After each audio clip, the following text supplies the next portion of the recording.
जब आपको यह लग रहा हो कि जीवन खत्म होने वाला है, यमराज आने वाले हैं, और यमराज की बजाय आ जाएं ठाकुर जी आपको जीवन दान देने, तो कैसी अनुभूति होगी। ऐसा ही एक प्रसंग आज आपको सुना रहा हूं। हरे कृष्ण दोस्तों, मैं हूं अनुज शर्मा। यह प्रसंग है श्री वृंदावन बिहारी मिश्र जी का। भागवत कथा करते थे। बताते हैं कि राजस्थान गए हुए थे भरतपुर में। ज्येष्ठ का महीना था, बहुत गर्मी थी। भागवत कथा सप्ताह था, तो एकादशी का व्रत बीच में आया। पूरा दिन जलाहार किया, सिर्फ जल प्राप्त किया। तो द्वादशी की सुबह तबीयत खराब हो गई, क्योंकि पेट में सिर्फ जल ही जल था। दस्त लग गए, लूज मोशन लग गए। तो बताते हैं कि वहां से बाहर जाना पड़ता था जंगल की तरफ। एक कुआं था, कुएं से पानी लेना पड़ता था, उसके बाद जंगल में जाना पड़ता था। पुरानी बात है, व्यवस्थाएं इतनी होती नहीं थी, तो बड़ी परेशानी चल रही थी। 1 बार, 2 बार, 3 बार, 4 बार, 5 बार, बार बार जाना पड़ रहा था। बहुत बार गए, शरीर में कमजोरी आ गई, मन परेशान हो गया। कुएं के पास आकर के लेट गए। मन में सिर्फ एक बात चल रही थी। ठाकुर जी से कह रहे थे कि हे ठाकुर जी, यदि प्राण ही लेने हैं तो यहां पराए देश में मत लेना, परदेश में मत लेना। प्राण लेने हैं तो वृंदावन की भूमि पे लेना। जब वहां जन्म दिया तो वहीं लेना, यहां दूर क्यों ले आया। मुझे तो वहीं जाना, यमुना के किनारे, तेरी धरती पर। ऐसा कौन सा गुनाह हो गया, ऐसा कौन सा पाप हो गया प्रभु, कि यहां आकर के ये महसूस हो रहा है कि प्राण निकल जाएंगे। वापस बुला ले वृंदावन, तेरी नगरी में, तेरी धरती पर।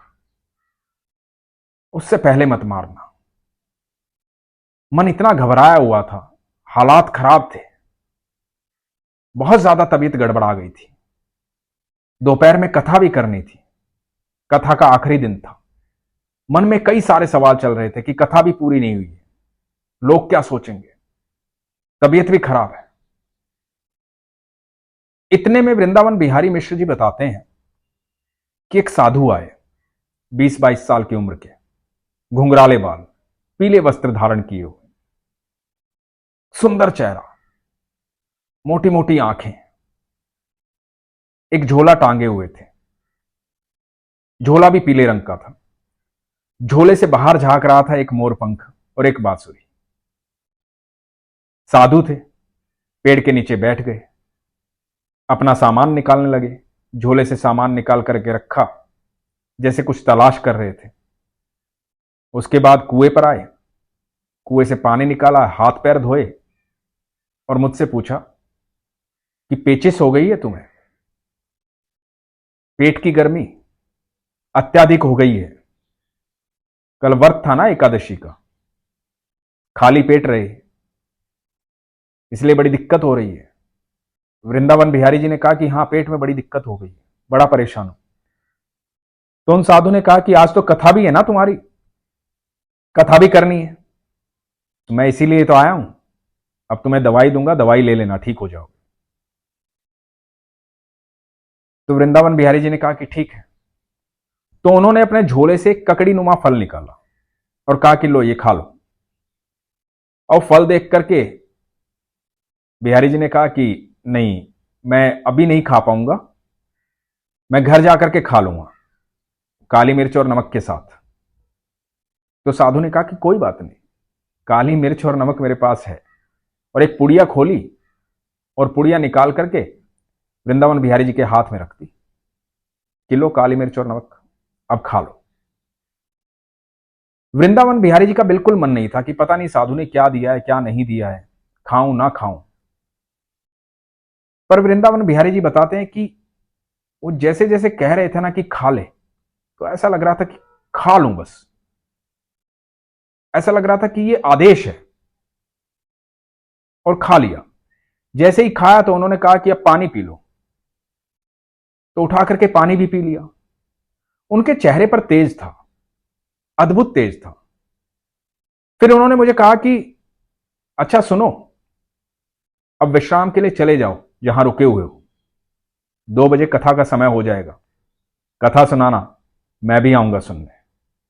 समय लगा तो, मुझे कहीं और जाना है अभी। और ये कहकर के वो साधु चले गए। वो साधु चले गए, मैं विश्राम करने के लिए अपने स्थान पर आ गया। 2 बजे कथा में पहुंचा, कथा का अंतिम दिन था। कथा होने लगी, बहुत सुंदर कथा हुई, तबीयत बिल्कुल ठीक हो गई। वो ककड़ी का फल पता नहीं क्या था, लेकिन तबीयत बिल्कुल ठीक हो गई, तरोताजा हो गया।